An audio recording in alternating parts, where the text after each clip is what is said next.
10 ශ්‍රේණිය ඔයාලව සාදරයෙන් පිළිගන්නවා අද පාඩමට. පරිමිතිය පාඩමේ පළවෙනි වීඩියෝ එක තමයි මම ඔයාලට අරගෙන ඉන්නේ. කේන්ද්‍රීය ඛණ්ඩයක ඡාපදිග කොටස තමයි මම මේ වීඩියෝ එකෙන් ආවරණය කරන්නේ. එතකොට අපි ඉස්සෙල්ලාම කේන්ද්‍රීය ඛණ්ඩය කියන්නේ මොකක්ද කියලා අඳුර ගන්න ඕනේ. අරයන් දෙකකිනුයි පරිධිය කොටසකිනුයි ආවරණය වූ කලාපයක් තමයි කේන්ද්‍රික ඛණ්ඩයක් කියලා කියන්නේ. අතන මේ නිල් පාටින් පේන කොටස කේන්ද්‍රික ඛණ්ඩයක්. එතකොට කේන්ද්‍ර කෝණය කියන්නේ මොකක්ද කියලා අඳුර ගන්න ඕනේ. θ කියන්නේ කේන්ද්‍ර කෝණය. අරයන් දෙක අතරමැද තියෙන θ කේන්ද්‍ර කෝණය. එතකොට මේ AB ඡාපදිග ගන්න සූත්‍රයක් මේ ඔයාලට පේනවා. එතන ඡාපදිග ගන්න පුළුවන්.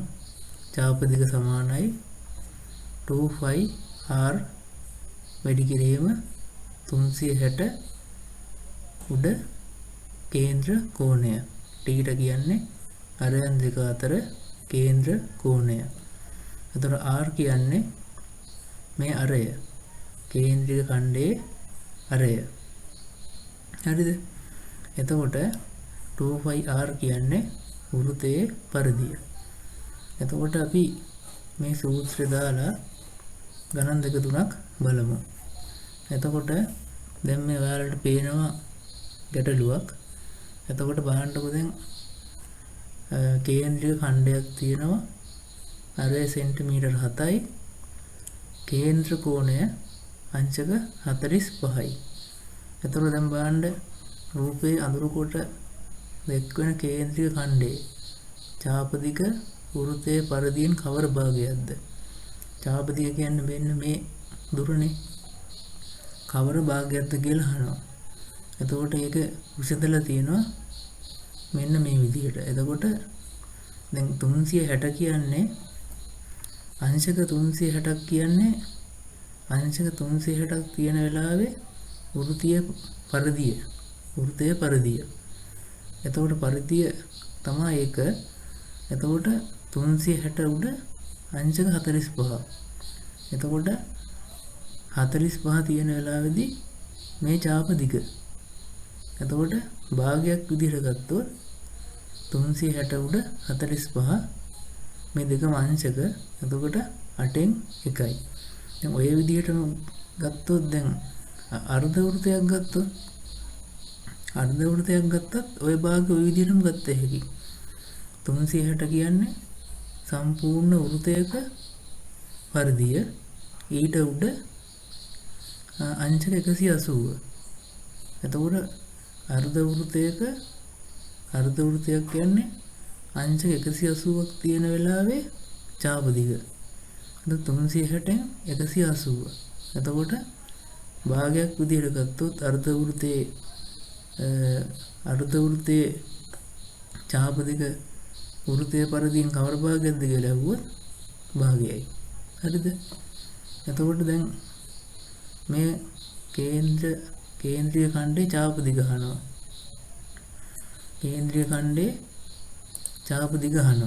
එතකොට කොහොමද ඡාපදිග ගන්නෙ? සූත්‍රය දාන්න. මේ තියෙන සූත්‍රය. ඡාපදිග සමානයි 2πr. එතකොට දැන් මේ 8න් 1 දාලා තියෙන්නේ මේ 360 උඩ θ කියන එකටම තමයි 8න් 1 දාලා තියෙන්නේ. එතකොට මෙතෙන්ට 360 උඩ θ කියලා આવොත් 360 උඩ 45 තමයි ඉන්නේ. ඒ වෙනුවට 8න් 1 දාලා තිනවා. වාට මෙතන පේනවනේ පළවෙනි එකේ. එතකොට 2πr ගත්තොත් 2 5 කියන්නේ 7න් 22. 5 වලට අගයක් දීලා නැත්නම් 7න් 22 සමානට අගයක් දෙනවා. 5 සමානයි 3.14 කියලා දෙනවා ගානේ. දීලා නැත්නම් 7න් 22 තමයි. එතකොට r කියන්නේ අරය. වෘත්ත ඡාපයේ අරය සෙන්ටිමීටර් 7යි. වැඩි කරන්න 8න් 1කින්. 7ට 7 කැපෙනවා. එතකොට 8 තියෙන පල්ලෙහානේ 22. ඒතර 8ට 8 දෙකෙන් බෙදෙනවනේ. ඒතර 11යි 4යි 8. ඊට පස්සේ දෙකෙන් බෙදෙනවා. ඒතර 2යි. ඒතර 11 බෙදීම 2. එතකොට 5.5යි. එතකොට මේ කේන්ද්‍රීය ඛණ්ඩයේ ඡාප දිග සෙන්ටිමීටර් 5.5යි. අපි යම් බලන්න ඊළඟ ගැටලුවට. ඒකේ තියෙන කේන්ද්‍රීය ඛණ්ඩයක් තමයි ප්‍රස්සේ වෙනස්. රූපයේ දක්වන කේන්ද්‍රීය ඛණ්ඩෙහි ඡාප දිග සෙන්ටිමීටර් 11කි. ඡාප දිග කියන්නේ මේකනේ. ඒක සෙන්ටිමීටර් 11යිලු. මෙම කේන්ද්‍රීය ඛණ්ඩෙහි කේන්ද්‍ර කෝණය සොයන්න.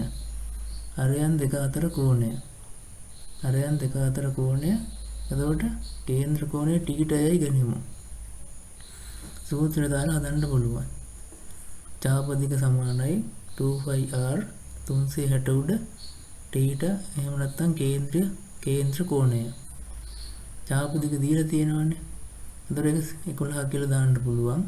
එතකොට 2 කිව්වහම 2, 5 කිව්වහම අගයක් දීලා නැහැනේ. 7න් 22 වැඩි කරන්න r වලින්. r කියන්නේ අරය. මේ අරය සෙන්ටිමීටර් 9යි. 9. එතකොට 360 උඩ θ. කේන්ද්‍ර කෝණය තමයි අහන්නේ. එතකොට දැන් ටීටව තනි කරලා අනික් පද ටික එක පැත්තකට අරන් තියෙනවා. එතකොට යට තියෙන යට තියෙන අගයන් ටික අනික 11 පැත්තට එනකොට උඩට යනවා. ඒතර 11 360 උඩට යනවා. 7ත් උඩට යනවා. 360 වැඩි කිරීම 7. එතකොට 2 22 9 යට පල්ලෙහාට එනවා. මේ තියෙන්නේ 2 22 9. එතකොට ටීට තනි කරගෙන අපිට උත්තරය ගන්න පුළුවන් ඒකෙන් අංශක වලින්. එතකොට කොහොමද? දැන් බලන්න 360ට 9න් බෙදෙනවා. එතකොට 40යි. එතකොට 40 ගත්තාම 40 දෙකෙන් බෙදෙනවා. එතකොට 20යි. 20යි 22යි බෙදෙනවනේ දෙකෙන්. එතකොට 10යි 11යි. දෙකෙන් බෙදුනාම. එතකොට මෙතන 11ට මෙතන 11 කැපෙනවනේ. එතකොට මෙතන 10යි 10 වැඩි කරන්න 7න් 70යි. කේන්ද්‍ර කෝණය අංශක 70යි. එතකොට ඔය ගානත් එක්ක මේ වීඩියෝ එක ඉවර වෙනවා. ඊළඟ වීඩියෝ එකේදී කේන්ද්‍රීය ඛණ්ඩයේ පරිමිතිය සෙවීම කොටස මම ඔයාලට කියලා දෙනවා. මේ වීඩියෝ එකත් එක්ක එකතු වුණ ඔයාලට බොහොම ස්තුතියි.